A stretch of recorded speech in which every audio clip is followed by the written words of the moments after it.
할렐루야. 이 복음비전교회 주일 예배에 오신 여러분을 주님의 이름으로 축복하고 환영합니다. 모두 자리에서 일어서 주시기 바랍니다. 이 시간 우리 다 같이 마음을 합하여 주님을 기쁨으로 찬양하기 원합니다. 우리 함께 찬양하실 때 먼저 찬송가 488장 이 몸의 소망 무언가 우리 함께 찬송하겠습니다.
내 주 같은 분 없네. 우리 함께 찬양하겠습니다.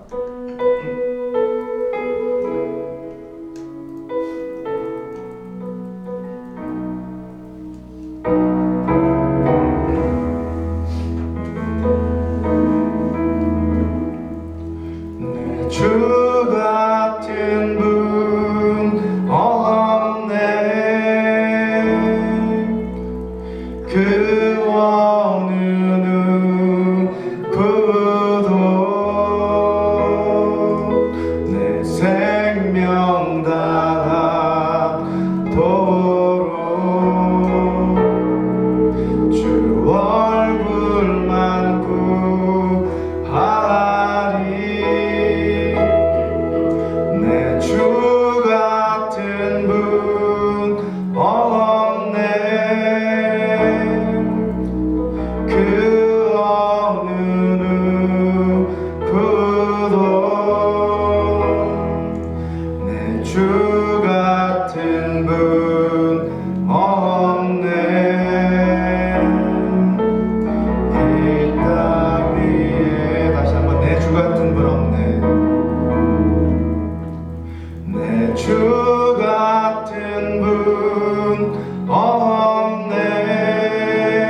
누구도 내 생명 다하도록 주 얼굴만 구하리. 내 주 같은 분 없네. 그 어느 누구도 내 주 같은 분 없네. 이 땅 위에 오 하나님, 오 하나님, 주 나의 모든 것, 내 주 같은 분 없네. 이 땅 위에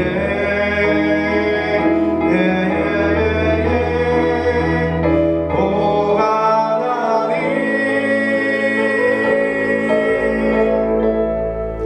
주 나의 모든 것,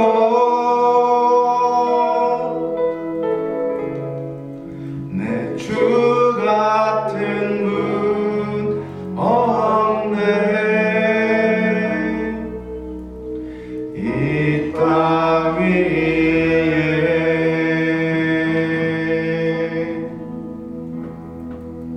아멘. 우리 마지막으로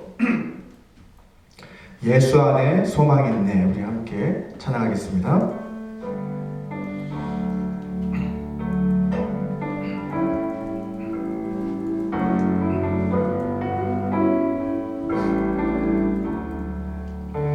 예수 안에 소망이 있네.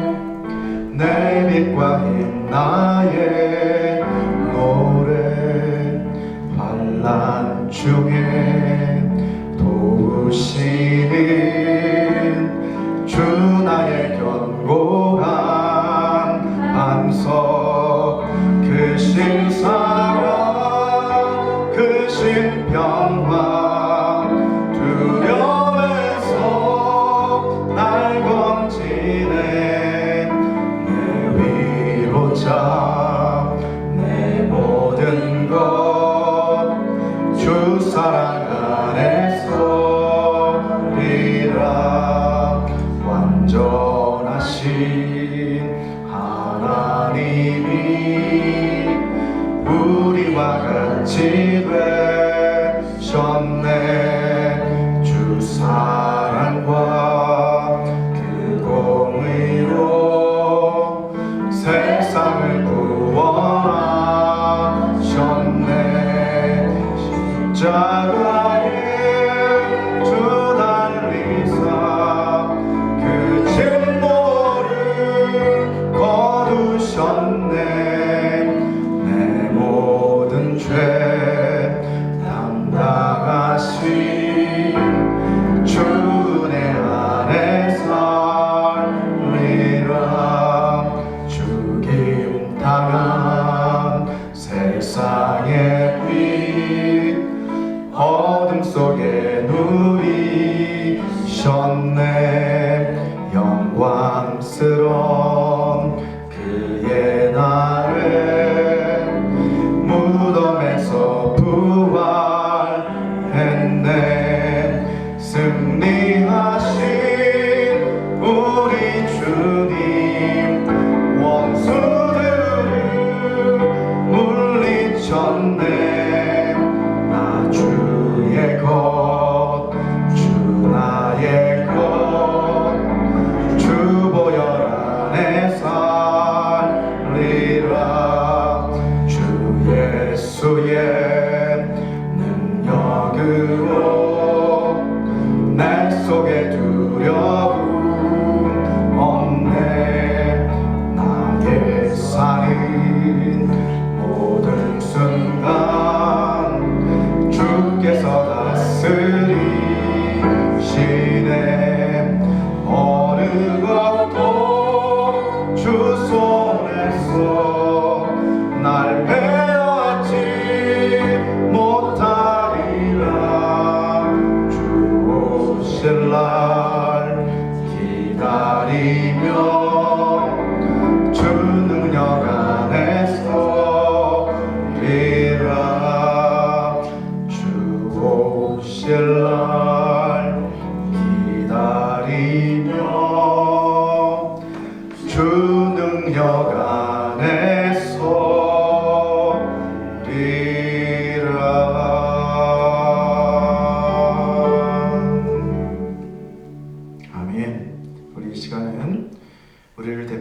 위해서 이호정 장모님께서 기도해 주시겠습니다.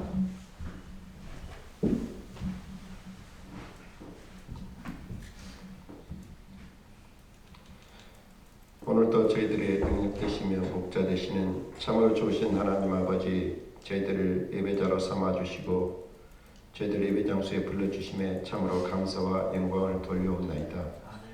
주님 홀로 영광 받으시는 귀한 시간 되게 하시고 저희들이 각자 심령들을 붙잡아 주시고 살펴주셔서 한 주간도 살아오면서 여러 가지 모양으로 세상과 더불어 살아온 죄, 마음으로 지은 죄, 생각으로 지은 죄, 여러 가지 아버지 하나님 생각나게 하시고 기억나게 하셔서 주님께 깨끗이 씻음받는 귀한 시간 되게 하여 주시옵소서. 새롭게 도전받고 나가는 시간 되길 원합니다. 주님이 저희들에게 힘 주시고 능력 주시옵소서. 지금 아버지 하나님, 주님의 그 사순절 기간 동안 주님의 고통을 생각합니다. 주님의 고난을 생각합니다. 저희들을 사랑하시고 또 사랑하셔서 십자가에 못 박혀 피 흘리시며 죽기까지 저희들을 위해서 희생하신 그 주님을 생각하며 아버지 저희들의 심령을 조금 더 다듬게 하시고 주님을 더욱더 생각하는 귀한 시간 되게 하여 주시옵소서.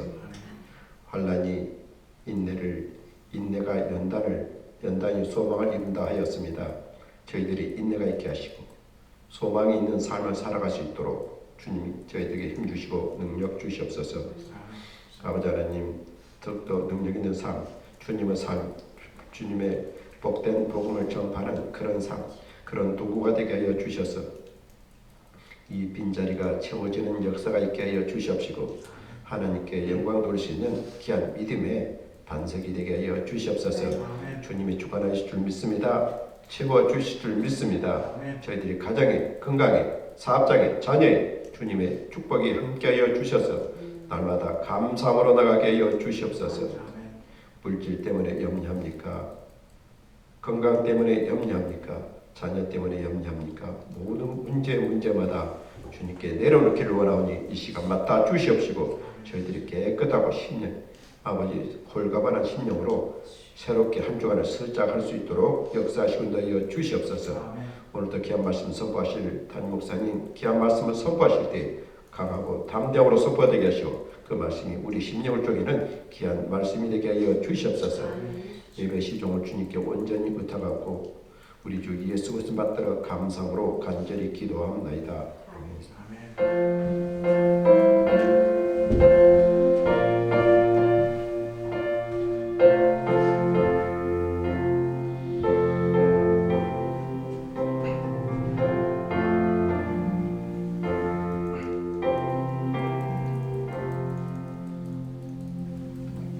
모두 자리에 앉으시겠습니다. 이 시간은 하나님께서 오늘 우리에게 주신 말씀 함께 봉독해 올려드리도록 하겠습니다. 오늘 주신 말씀은 로마서 5장 1절에서 11절까지의 말씀입니다. 로마서 5장 1절에서 11절까지의 말씀을 저와 함께 교독하도록 하겠습니다. 제가 먼저 읽겠습니다. 그러므로 우리가 믿음으로 의롭다 하심을 받았으니 우리 주 예수 그리스도로 말미암아 하나님과 화평을 누리자. 또한 그로 말미암아 우리가 믿음으로 살리는 이 은혜에 들어감을 얻었으며 하나님의 영광을 바라고 즐거워하느니라.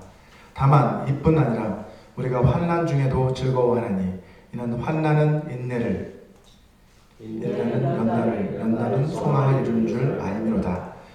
소망이 우리를 부끄럽게 하지 아니함은 우리에게 주신 성령으로 말미암아 하나님의 사랑이 우리 마음에 부은 바 됨이니 우리가 아직 연약할 때에 기약대로 그리스도께서 경건하지 않은 자를 위하여 죽으셨도다. 의인을 위하여 죽는 자가 쉽지 않고 선인을 위하여 용감히 죽는 자가 혹 있거니와 우리가 아직 죄인이었을 때에 그리스도께서 우리를 위하여 죽으심으로 하나님께서 우리에 대한 자기의 사랑을 확증하셨느니라. 그러면 이제 우리가 그의 피로 말미암아 의롭다 하심을 받았으니 더욱 그로 말미암아 진노하심에서 구원을 받을 것이니 곧 우리가 원수 되었을 때에 그의 아들의 죽으심으로 말미암아 하나님과 화목하게 되었은즉 화목하게 된 자로서는 더욱 그 그의 살아나심으로 말미암아 구원을 받을 것입니다. 함께 읽겠습니다. 그뿐 아니라 이제 우리로 화목하게 하신 우리 주 예수 그리스도로 말미암아 하나님 안에서 또한 즐거워하느니라. 아멘. 어느 교회 목사님이 천국에 관한 설교를 마친 뒤에 성도들에게 물었습니다. 천국에 가길 원하시는 분 손들어 보세요. 다른 성도들은 다 손을 드는데 앞자리에 앉아 계신 한 할머니만 손을 들지 않는 거예요. 이 모습을 보고 목사님 놀라서 물었습니다. 할머니, 천국 가기 싫으신가요? 할머니가 웃으면서 대답을 했습니다. 아니요, 당연히 가고 싶죠. 근데 지금 당장 가고 싶지는 않아요. 이렇게 대답을 했다고 합니다. 자, 이 이야기는 웃자고 하는 이야기지만 사실은 그 안에 중요한 교훈이 담겨 있어요. 우리가 사실 천국에 대한 소망이 있다고 말을 하지만 사실은 아직 천국에 갈 준비가 되어 있지 못하다는 것을 이 이야기는 우리에게 가르쳐주고 있다는 거예요. 저 천국에 갈 수 있습니다 라고 이렇게 이야기하지만 사실은 실제로는 당장 가고 싶지 않은 사람들이 많다라는 거죠. 자, 고린도후서 5장 8절에서 사도 바울은 우리가 담대하여 원하는 바 곧 우리 믿는 자들이 가진 그 소망의 확신은 뭐냐? 바로 천국에서 영원히 주님과 함께 사는 것이다 라고 그렇게 말하고 있습니다. 8절을 보면 우리가 담대하여 원하는 바는, 자, 고린도후서 5장 8절, 우리가 담대하여 원하는 바는 차라리 몸을 떠나 주와 함께 있는 그것이다. 우리 믿는 자들의 바람은 뭐냐? 당장이라도 차라리 몸을 떠나 주와 함께 영원히 사는 것, 주와 함께 거하는 것, 그것이 우리의 소망이 아니냐 이렇게 말씀하고 있는 거죠. 하지만 이처럼 천국에 대한 그 소망의 확신을 가지고 살아가는 그리스도인들이 과연 얼마나 될까요? 제 생각에는 슬프게도 그다지 많지 않을 것 같습니다. 자, 오늘은 구원의 확신 시리즈, 구원의 확신 시리즈 7번째 시간으로 어떻게 하면 우리가 부활과 영생 그리고 천국에 대한 이 소망의 확신을 가지고 살아갈 수 있는지 우리 함께 고민해보는 시간을 갖고자 합니다. 사실 오늘 본문인 로마서 5장 1절에서 11절까지의 이 말씀은 전에도 잠깐 말씀드렸지만 성경의 세 가지 핵심 가치인 믿음과 소망과 사랑, 이 세 가지 핵심 가치가 어떻게 구원의 확신이라는 주제와 연결되어 있는지를 잘 보여주는 또 다른 본문입니다. 먼저 본문 1절과 2절 전반절을 한번 보시면 여기서는 믿음과 구원의 확신 사이의 관계에 대해서 말씀을 하고 있습니다. 자, 오늘 본문 1절을 먼저 보시면 바울은 우리가 믿음으로 의롭다함을 받았기 때문에 하나님과 평화를 누리고 있다라고 그렇게 말하고 있습니다. 자, 여기에서 의롭다함을 받았다, 의롭다함을 받았다. 이것은 법정 용어에 해당합니다. 우리가 칭의라고 했잖아요. 의롭다함을 받았다. 근데 이것은 일종의 법정 용어로 하나님의 법정, 그 하나님의 법정에서 우리가 죄인이 아니라 의인으로 선고를 받았다라는 이런 의미를 가지고 있습니다. 자, 욥기 1장을 한번 보시면 거기에도 하나님의 법정이 등장을 하죠. 욥기 1장 6절을 보면 이렇게 말씀하고 있습니다. 하루는 하나님의 아들들이 와서 여호와 앞에 섰고 사탄도 그들 가운데 온지라. 자, 여러분도 잘 아시는 것처럼 욥기의 이야기는 사탄이 욥을 고소한 그 내용입니다. 자, 이 하나님의 법정에서 재판관은 하나님이시죠. 그리고 그를 둘러선 배심원단은 누구예요? 하나님의 아들들, 선한 천사들이에요. 그리고 사탄, 타락한 천사인 사탄은 어떤 역할을 하고 있어요? 이 땅의 법정에서 검사와 같이 고소하는 그러한 검사와 같이 욥을 고소하고 청소하는 그러한 사람으로, 그러한 존재로 그렇게 묘사가 되고 있습니다. 자, 또한 스가랴서 3장에도 보면 여기서도 하나님의 법정이 등장합니다. 우리 스가랴서 3장 1절 말씀을 한번 같이 읽어볼까요? 시작. 대제사장 여호수아는 여호와의 천사 앞에 섰고 사탄은 그의 오른쪽에 서서 그를 대적하는 것을 여호와께서 내게 보이신다. 자, 이것은 하나님께서 스가랴 선지자에게 환상을 통해 보여주신 모습인데, 자, 여기에서도 사탄은 하나님의 법정에서 대제사장 여호수아를, 우리 가나안으로 인도했던 그 여호수아가 아니라 대제사장, 성전을 재건하기 위해서 처음으로 세워졌던 그 대제사장이 있는데, 그 대제사장 여호수아를 지금 고소하고 있는 것을 볼 수 있죠. 자, 사탄이라는 그 단어, 이 단어는 원래 히브리어 단어입니다. 사탄이라는 히브리어에서 온 단어인데, 헬라어로는 사타나스라고 하는데, 이 사탄이라는 이 단어는 원래 자체가 대적자 혹은 참소자라는 그런 의미를 이미 가지고 있습니다. 자, 마찬가지로 우리가 잘 아는 요한계시록 12장 10절 말씀도 우리 같이 한번 읽어보도록 하겠습니다. 우리 같이 읽겠습니다. 시작.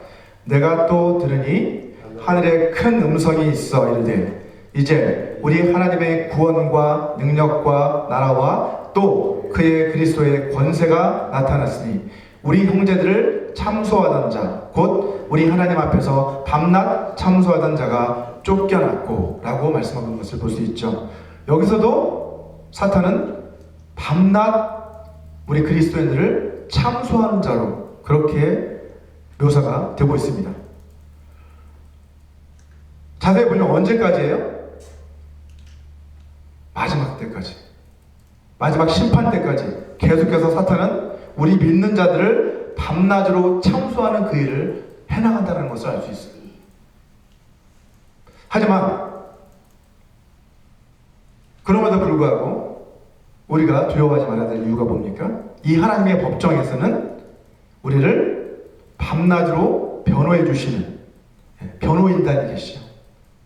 두 분의 변호인 누구십니까? 한 분은 하나님 보좌 우편에 계신 부활하신 그리스도시고, 또 다른 변호사는 누구십니까? 우리 안에 계신 보혜사 성령 하나님이십니다. 우리는 이 변호인단의 변호를 받고 있기 때문에 두려워할 이유가 없다는 것이죠. 예수 그리스도의 십자가 그 구속의 은혜를 믿는 자들에게 하나님께서는 재판장이시잖아요. 그죠?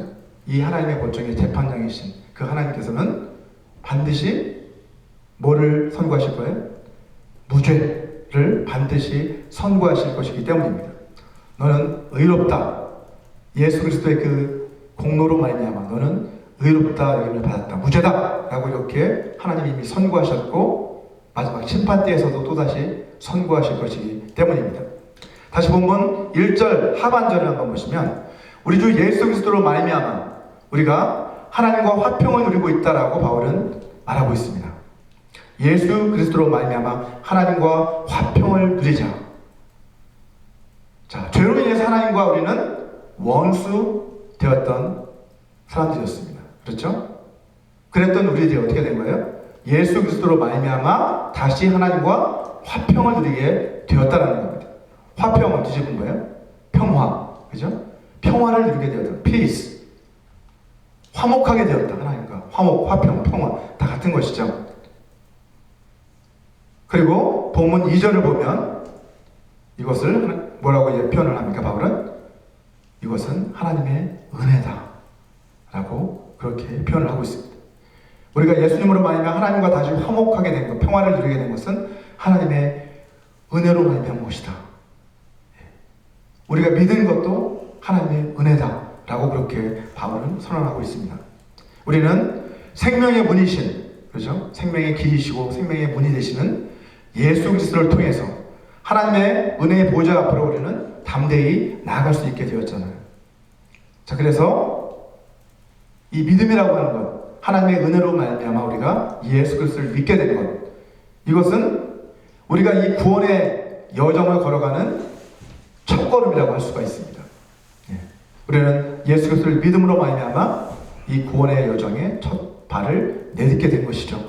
자, 두 번째로 본문 2절 하반절에서부터 4절까지에서는 우리가 가진 그 소망과 구원의 확신이 서로 어떤 관계인지를 설명을 하고 있습니다. 본문 2절을 이제는 세 번역으로 한번 같이 읽어보도록 하겠습니다. 우리 같이 읽어볼까요? 시작. 우리는 또한 그리스도로 말미암아 지금 서 있는 이 은혜의 자리에 믿음으로 나아오게 되었으며 하나님의 영광에 이르게 될 소망을 품고 자랑을 합니다. 자, 여기에서 바울은 구원의 세 가지 측면을 이야기하죠. 구원의 과거적인 측면, 그리고 현재적 측면, 앞으로 미래적 측면, 이 모두를 언급하고 있습니다. 이미 그리스도로 말미암아 우리는 의롭다 하심을 받은 거예요. 우리의 과거에 일어난 일이죠. 자, 그리고 현재적인 측면은 어떤 겁니까? 지금 우리가 서 있는 이 은혜의 자리, 우리가 지금 이 은혜의 자리에 있는 것은 구원의 현재적 측면입니다. 근데 거기서 멈추지 않고 뭐라고 이야기합니까? 우리는 하나님의 영광에 이르게 될 소망을 품고 우리는 살아갑니다. 자랑을 합니다. 라고 이렇게 이야기하고 있습니다. 이것이 앞으로 이루어질 우리의 구원에 대한, 그죠? 이야기를 하고 있는 것이죠. 구원은 이렇게 과거와 현재와 미래의 모든 시점을 다 포함하고 있습니다. 우리는 그래서 구원을 이루어가는 것이죠. 자, 이어서 본문 3절과 4절을 같이 한번 다시 보시면 이렇게 말씀하고 있습니다. 다만 이뿐 아니라 우리가 환난 중에도 즐거워하나니 이는 환난은 인내를, 인내는 연단을, 연단은 소망을 이룬 줄 알미로다 라고 말씀하고 있습니다. 우리가 이미 의롭다 하심을 받고 하나님과 평화를 누리는 그러한 관계 안으로 들어왔지만, 그럼에도 불구하고 우리가 걸어가는 이 신앙의 길에는 뭐가 찾아온다는 거예요?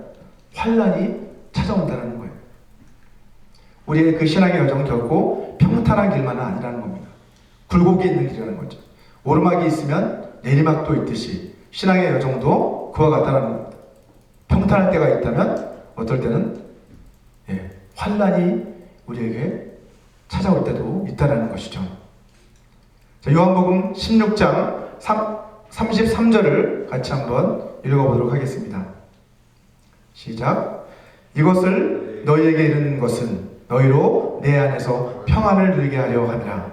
세상에서는 너희가 환난을 당하나 담대하라. 내가 세상을 이겼노라. 아멘. 예수님께서도 무엇을 인정하셨어요?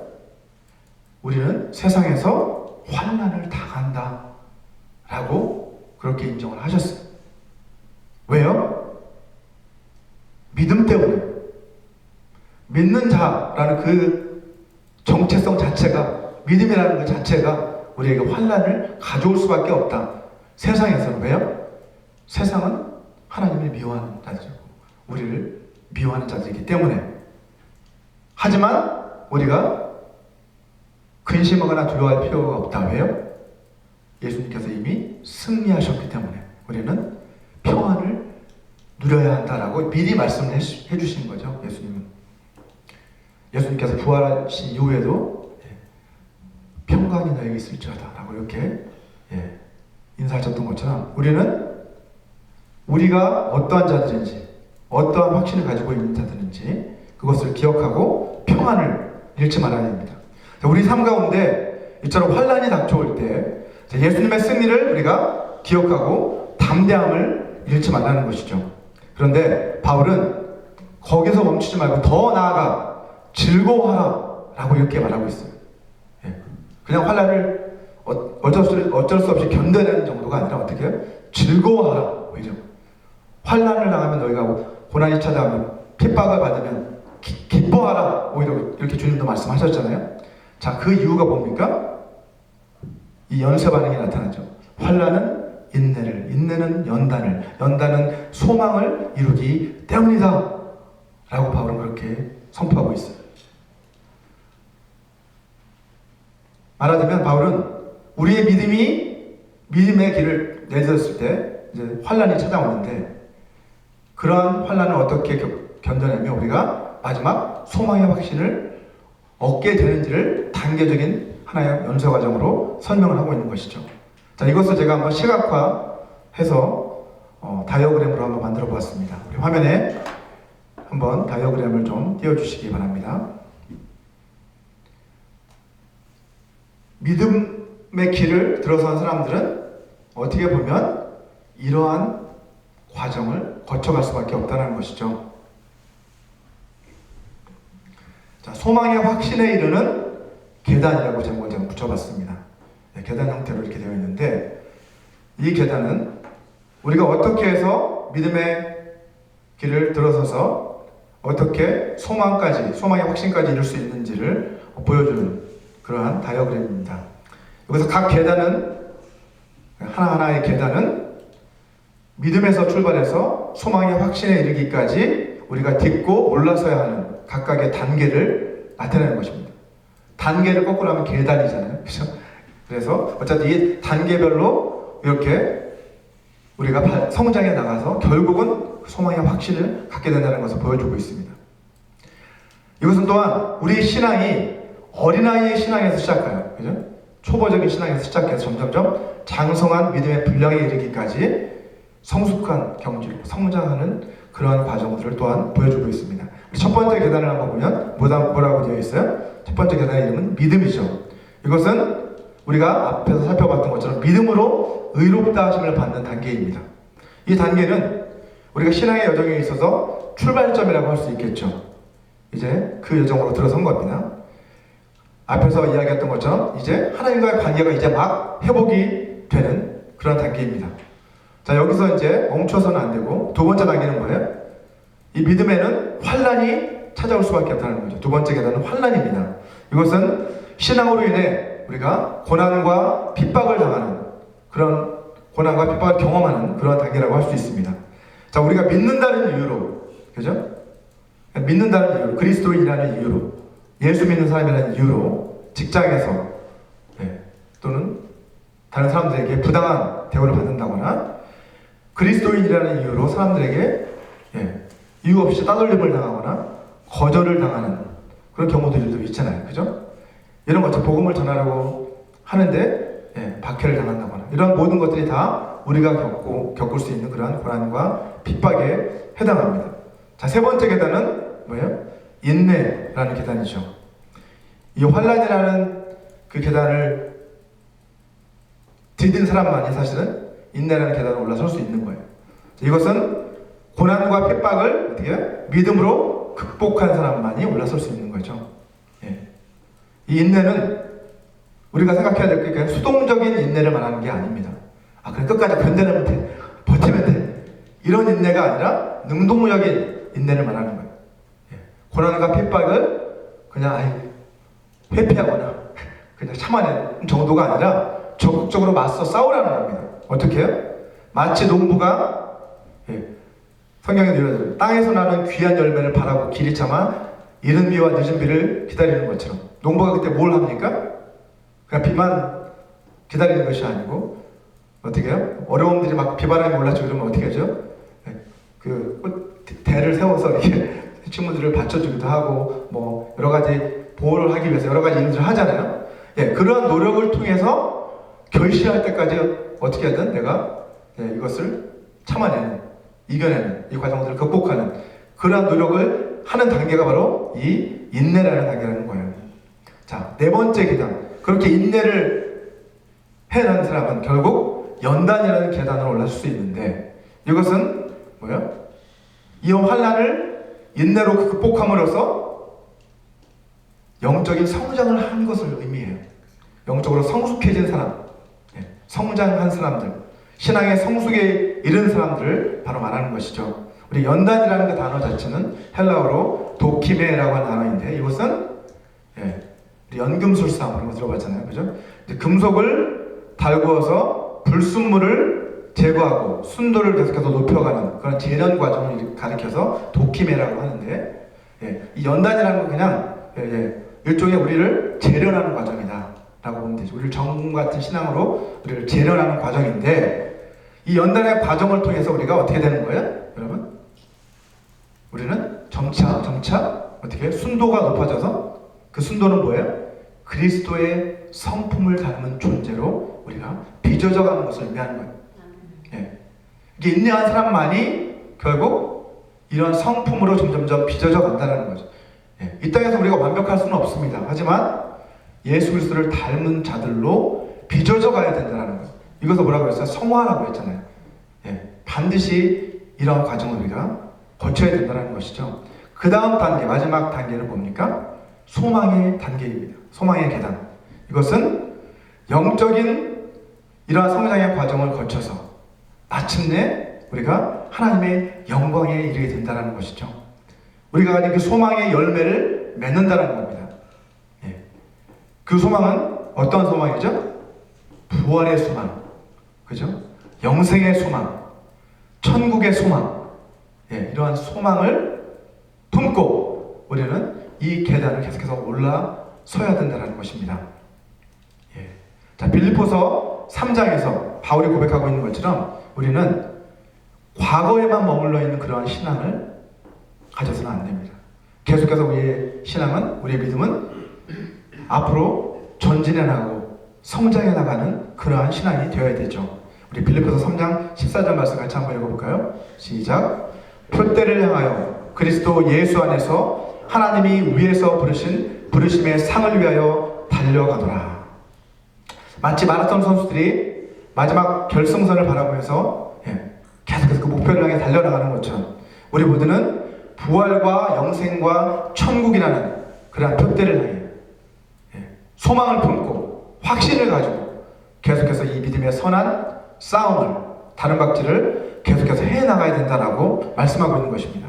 자, 세 번째로 오늘 본문 5절에서 8절까지의 말씀에서는 앞에서는 믿음과 그리고 소망의 관계, 소망과 구원의 확신의 관계를 설명했다면 이번 세 번째는 이제 사랑과 구원의 확신에 대해서도 설명을 하고 있습니다. 본문 5절을 한번 보시면 바울은 우리가 소망의 확신을 가질 수 있는 그 근거가 무엇인지를 이야기합니다. 소망이 우리를 부끄럽게 하지 아니함은 우리에게 주신 성령으로 말미암아 하나님의 사랑이 우리 마음에 부음받았기 때문이다 라고 이렇게 말씀하고 있습니다. 이 말을 다시 표현하면 소망이 우리를 부끄럽게 하지 않는다는 것은 사실은 영어로 보면 소망은 우리를 실망시키지 않는다 이렇게 되어 있어요. 이게 맞는 표현이죠. 결국 소망이 실망시키는 건 뭐예요? 소망을 가득 품었는데 그렇게 되지 않으면 실망하게 되겠잖아요. 그렇죠? 근데 우리는 이 소망을 품어도 결코 실망하지 않을 수 있다. 그 근거는 뭐예요? 하나님 주신 성령께서 우리 안에 계시고, 그죠? 우리가 하나님의 자녀라는 증거로서 성령을 보증으로 주셨다고 그랬잖아요. 그 성령이 우리 안에 계시고 또 그 성령이 하나님의 사랑을 가득 우리 마음속에 부어주시기 때문이다 라고 이렇게 말씀하고 있습니다. 다시 한번 다이어그램을 보여주시면, 그래서 이 어떻게 보면 천국의 계단이잖아요. 천국으로 가는 이 계단, 이 계단의 밑부분에 제가 분홍색으로 화살표 표시를 해놨잖아요. 뭐라고 되어 있어요? 성령의 인도라고 이렇게 기록을 했습니다. 이 모든 과정을 인도해 가시는 분, 우리가 이 계단을 오를 수 있도록 이끌어 가시는 분이 누구시다? 바로 성령 하나님이시다. 그리고 이 모든 과정을 마칠 수 있도록 해주는 그 근본적인 원동력은 어디에 있다? 하나님의 사랑에서 온다 라는 것을 보여주고 있습니다. 제가 전에도 말씀드렸죠. 하나님의 사랑을 깨닫게 되었기 때문에 우리는 믿음을 얻게 되었고, 그죠? 지금도 하나님이 우리를 사랑하신다는 걸 확신하기 때문에, 내가 자녀임을 확신하기 때문에 하나님과의 관계를 계속해서 하나님 앞으로 그냥 나와 하나님을 예배하고 하나님과의 관계를 맺어가고 있고, 또 하나님 주신 그 예수의 이름으로 하나님께 기도하고 있고, 확신을 가지고 기도하잖아요. 아버지이시기 때문에 주실 것이다 라는 확신을 가지고 기도합니다. 그리고 우리가 하나님을 사랑하기 때문에 결국 그 나라를 소망하게 되어 있다는 거예요. 그래서 사랑이 사실은 모든 것의 원천이라는 것을 보여주고 있습니다. 자, 이어서 본문 6절에서 8절까지를 보면 바울은 성령께서 우리 마음에 보여주신 그 사랑에 대해서 보다 구체적으로 설명을 해줍니다. 자, 먼저 6절을 보시면 바울은 우리가 연약할 때에 기약대로 그리스도께서 경건하지 않은 자를 위해 죽으셨다라고 그렇게 말씀하고 있습니다. 기약대로라는 것은 하나님의 구원의 그 계획대로 그렇게 예수님께서 우리를 위해 죽으셨다는 것인데, 여기서 한글 성경에서 우리가 아직 연약할 때라고 번역한 이 부분을 영어 성경으로 보면 뭐라고 되어 있습니까? When we were still powerless 라고 되어 있어요. powerless. 힘이 아예 없을 때. 그죠? 이것은 뭐예요? 무력할 때. 우리가 여전히 무력했을 때. 어떤 무력함이에요? 영적인 무력함을 말하는 거죠. 우리 스스로 죄와 싸워서 승리할 수 없는 그러한 영적인 무력함의 처지에 놓여 있을 때, 우리 힘으로 하나님께 다시 돌아갈 수 없을 그때 하나님 예수 그리스도께서 우리를 위해 죽으심으로 말미암아 그 구원의 길을 열어 주셨다라고 이렇게 말씀하고 있는 거예요. 그렇기 때문에 우리는 무력했기 때문에 그 당시에는 경건하지 못한 삶을 살 수밖에 없었다는 거죠. 자, 이어서 본문 7절을 보시면 바울은 이런 이야기를 합니다. 의인을 위해 죽는 것은 쉽지 않은 일이고 선한 사람을 위해 용감하게 죽는 사람은 아주 드물다 라고 이렇게 말합니다. 그죠? 사실이죠. 예. 사실 의로운 사람, 선한 사람들을 위해서 죽는 것은 굉장히 훌륭한 일이지만 그렇게 하는 것은 사실 쉽지 않은 일입니다. 그렇지 않아요? 하물며 이제 본문 8절을 보면 누가 죄인을 위해 죽을 수 있겠습니까? 자, 그리스도께서는 죄인들이었던 우리들을 위해서 죽으셨다라고 바울은 그렇게 선언을 하고 있습니다. 이것이야말로 하나님이 우리를 얼마나 사랑하셨는지를 보여주는 가장 확실한 증거다라고 그렇게 선언하고 있는 거예요. 하나뿐인 아들, 가장 사랑하는 아들을 원수 같은 자들, 죄인들을 위해서 내어준 그 사랑을 한번 생각해봐라. 그것은 우리가 생각할 수 없는 그런 너무나 놀라운 사랑이 아니냐라고 그렇게 호소하고 있는 것이죠. 우리가 이러한 사랑, 우리가 그렇죠. 우리들도 만약에 진짜 그러한 일을 손양원 목사님처럼 그러한 일들을 우리가 실제 삶 속에서 경험을 했다라고 한다면 어떤 생각을 하게 될까요? 그 사랑이 너무 대단하다. 이런 생각을 하잖아요. 그죠? 하물며 하나님의 아들을 내어주신 그 사랑을 우리가 생각해 보면 사람들이 그렇게 한 것에 대해서도 감탄하고 공경하고 이러는데 하나님의 그 사랑을 깊이 깨달으면 깨달을수록 우리는 어떨 수밖에 없어요. 너무나 이거 감사하고 놀라운 일일 수밖에 없구나 라는 것을 고백할 수밖에 없어요. 그런 사랑을 깨닫는 사람만이 그래서 어떻게 된다는 거예요? 하나님이 약속하신 그 부활과 영생과 천국에 대한 그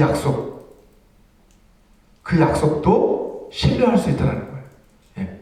하나님이 나를 이처럼 사랑하셨는데 당연히 하나님은 나에게 이러한 귀한 것들을 위해 귀한 것들을 예비하실 거야 라는 그러한 확신이 생길 수밖에 없다는 것이죠.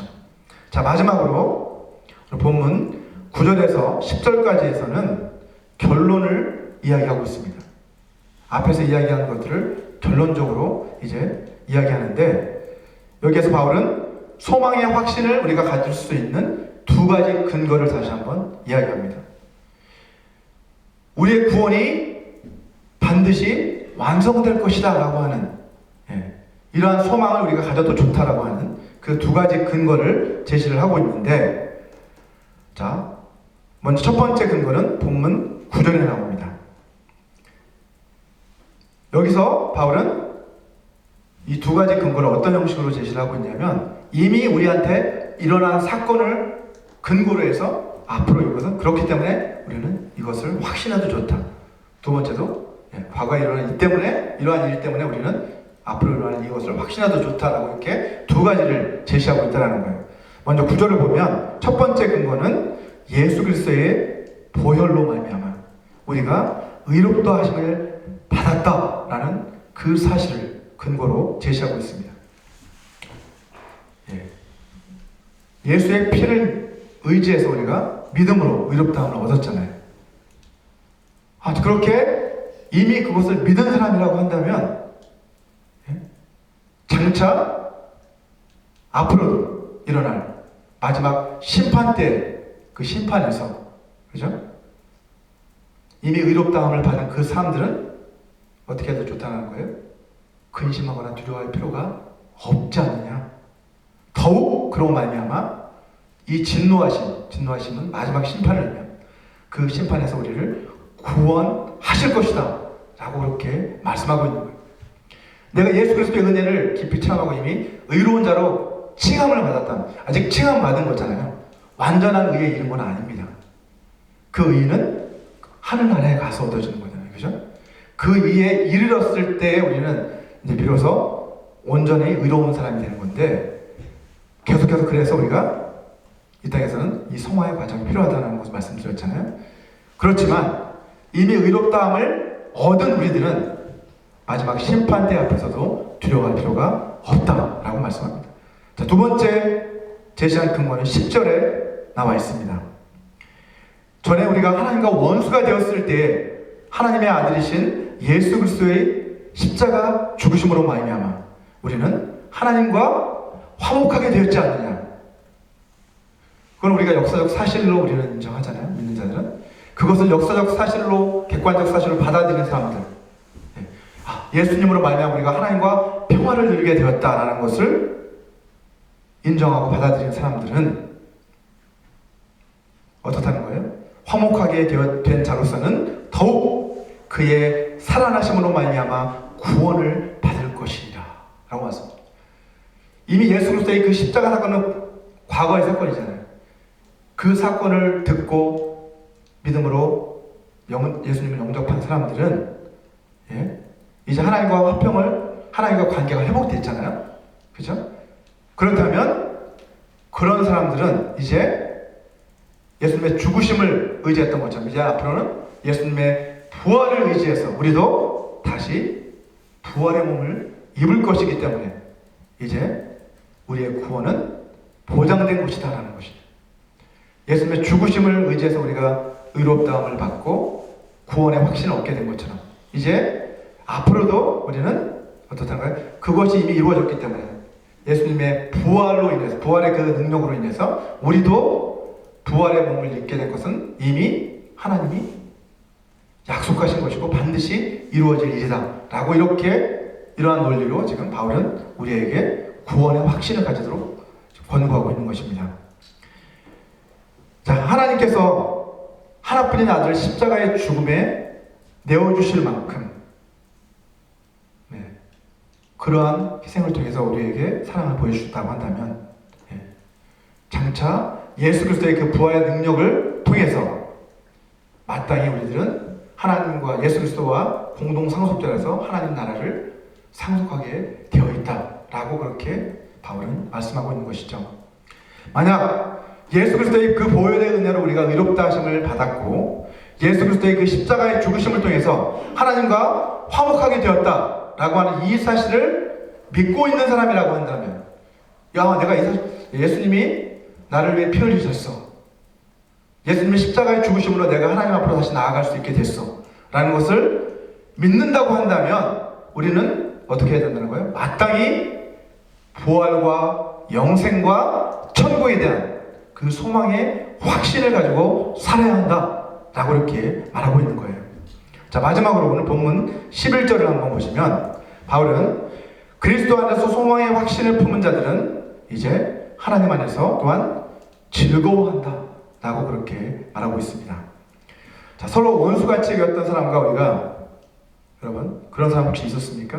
서로 원수처럼 여기던 그런 사람, 그런 사람과 오해를 풀고 화해를 하게 된다고 한다면 마음이 어떨까요? 얼마나 기쁘겠어요. 계속 마음속에 막 응어리처럼 이게 져 있던 그 관계가 풀어지고 서로 화해가 이루어진다면 어떤 마음이 들까요? 너무나도 감사한, 그죠? 너무나도 기쁨이 넘쳐들 겁니다. 분명히. 하물며 하나님과 원수되었던 우리가 예수 그리스도의 그 구속의 은혜를 통해서 하나님과 화해를 하게 됐다면, 하나님과 다시 평화를 누리게 되었다면 그게 얼마나 기쁜 일인가 한번 상상해 보시기 바랍니다. 우리는 사람과의 관계에서는 막 바로 반응이 나오죠. 너무 잘됐다, 막 기쁘고 이런데 사실 우리 자신이 하나님과 화목하게 되었다는 그 사실에 대해서 우리가 얼마나 기뻐해야 될지를 잘 와닿지가 않는 게 문제인 거예요. 뿐만 아니라 장차 여러분 주님이 재림하시면 우리도 어떻게 될 거예요? 주님과 같이 신령한 몸으로 호련히 변화된다고 말씀하셨잖아요. 그죠? 우리도 신령한 몸을 입고 온전한 몸을 입고 주님과 더불어서 영원히 천국에서 살 수 있다라는 그 소망, 그런 확신, 그 확신이 나한테 있다라고 한다면 이 얼마나 기쁜 일입니까? 네. 그래서 결국 확신을 갖지 못하면 사실 신앙생활에 기쁨과 즐거움이 없는 거예요. 아, 내가 예수님으로 말미암아 구원을 받았구나. 거기서 감사하고 우리가 기뻐하잖아요. 근데 거기서 멈추지 말고 그 구원의 확신이 어디까지 가야 되는 거예요? 소망의 확신까지 가야 된다는 거예요. 아, 내가 이렇게 구원받았으니 하나님은 자녀인 나를 반드시 저 천국으로 인도하실 거고 영생을 허락하실 거야. 아, 너무나 기쁘구나 라는 이 기쁨이 우리 가운데 흘러나와야 된다는 거죠.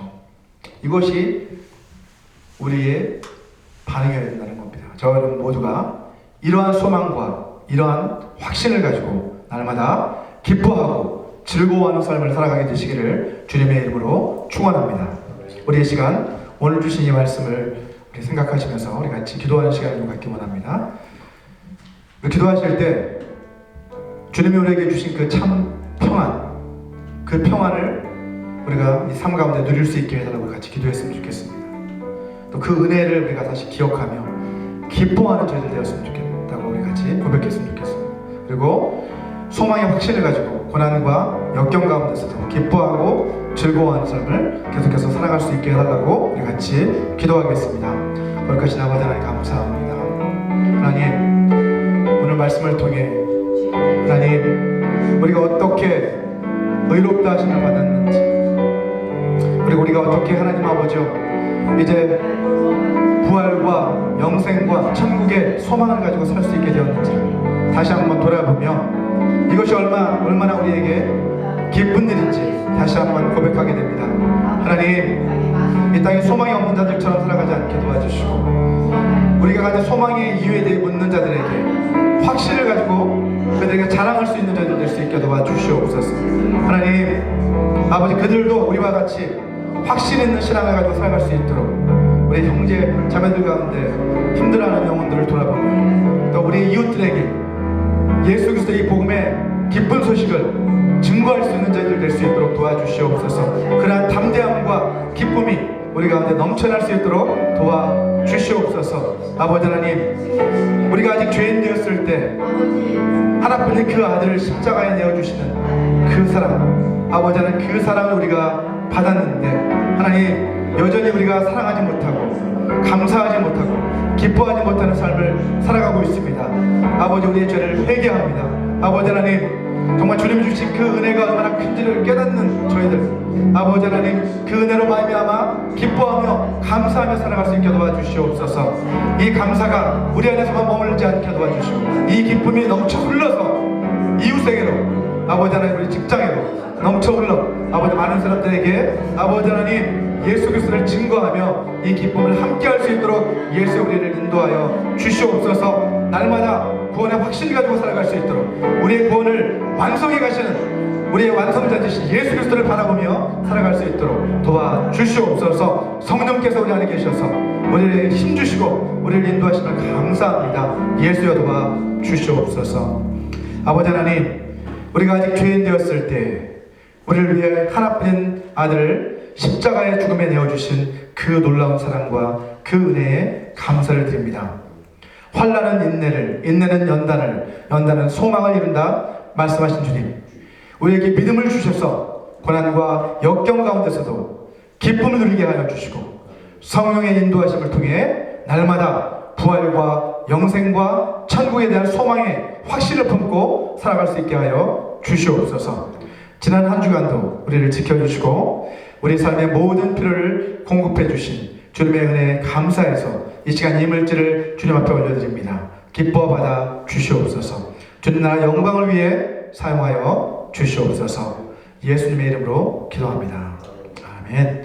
우리 다 같이 자리에서 일어나셔서 마지막 결단의 찬양 다시 복음으로 함께 부르시고 축도로서 예배를 마치도록 하겠습니다.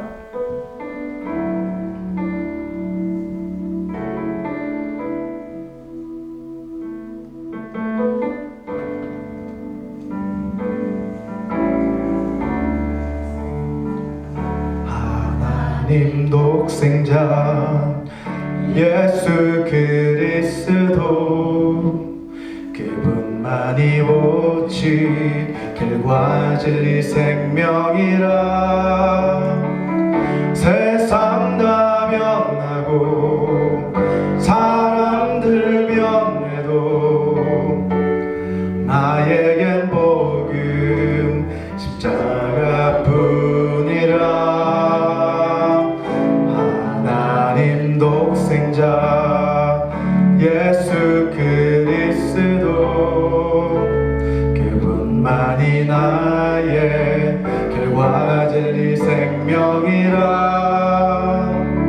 세상이 비웃고 사람들 떠나도 나에겐 복음 십자가뿐이라 다시 복음으로 다시 십자가로 다시 하나님께로 나아갑니다. 오직 복음만이 오직 십자가만이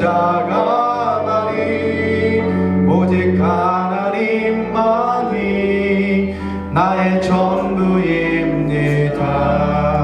다시 복음으로 다시 십자가로 다시 하나님께로 나아갑니다. 오직 복음만이 오직 십자가만이 오직 하나님만이 나의 전부입니다.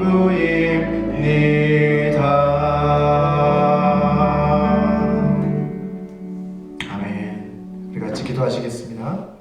지금은 주 예수 그리스도의 은혜와 하나님의 사랑과 성령 하나님의 교통하심이 부활과 영생과 천국에 대한 소망의 확신을 가지고 날마다 살아가기로 결단하는 모든 사람들에게 영원히 함께 하시기를 간절히 축원합니다.